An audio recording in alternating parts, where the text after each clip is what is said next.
Yayin da yakin da ake gwabzawa tsakanin Amurka da Isra'ila da kuma Iran ke ɗaukan sabon salo tare da ƙara tsananta, ma'aikatar da ke kula da bayanan sirri ta ƙasar Iran ɗin ta bayyana cewa ta kama wasu mutane huɗu da take zargi da shiga ƙungiyar ta'addanci tare da yi wa Isra'ila da Amurka ayyukan leƙen asiri. A cewarta, mutanen dai na ƙoƙarin kai hari ne cibiyoyin gwamnati a ƙarƙashin jagorancin wani mutum da ake da yaƙinin cewa ɗan asalin ƙasar Jamus ne. Ma'aikatar ta ce ta ƙwace tarin bindigogi da wasu samfuran bama-bamai tare da sauran makamai masu matuƙar hatsari daga hannun waɗannan mutane.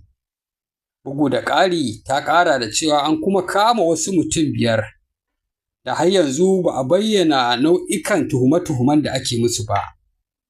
A gefe guda kuwa, babban lauyan jihar Golestan, Mehdi Rezaki Najad, ya ce ana tantance dukiyar wasu mutane da adadinsu ya kai 16, kuma ana la'akarin ƙwace dukiyoyin nasu sakamakon kama su da laifukan leƙen asiri ga Amurka da Isra'ila. Wannan yaƙi dai yana ci gaba da ɗaukan sabon salo a Gabas ta Tsakiya. To ana haka ɗin ne kuma shugaban Amurka Donald Trump ya sake fidda wata sanarwa a shafinsa na sada zumunta inda yake sukan lamirin ƙungiyar NATO, inda ya ce ƙungiyar ba ta yi komai wajen taimakawa ƙasar ta Amurka ba a yakin da take gwabzawa da Iran, ƙasar da ke Gabas ta Tsakiya. A cikin dai abin da ya wallafa ɗin, Trump ya ce ƙasashen NATO ba su yi komai ba don taimakawa Amurka da ƙawayenta. Ya ce Amurka na buƙatar sanar musu cewa tana kallon wannan al'amari da matuƙar muhimmanci.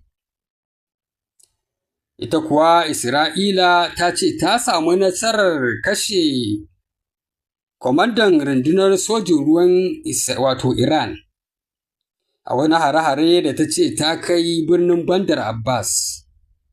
Ministan tsaron Isra'ila Israel Katz shi ne ya bayyana haka, inda yake bayyana kwamandan rundunar sojan a matsayin mutum mai matuƙar muhibba, wanda shi ke da alhakin shige da fice a mashigar ruwan nan ta Hormuz, inda ya ƙara da cewa wasu manyan jami'an rundunar sojin ruwa ma sun rasa rayukansu a yayin wannan taho-mu-gama da aka yi.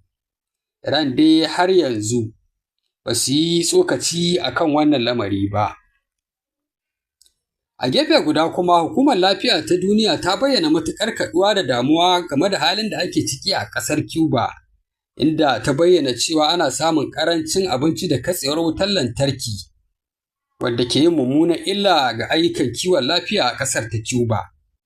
Wani saƙo da ya wallafa a kafafen sada zumunta, shugaban hukumar Tedros Ghebreyesus ya ce ya zama wajibi a ɗauki matakan tallafa a asibitocin ƙasar ta Cuba waɗanda ke fama da rashin wutar lantarki da kayan aiki.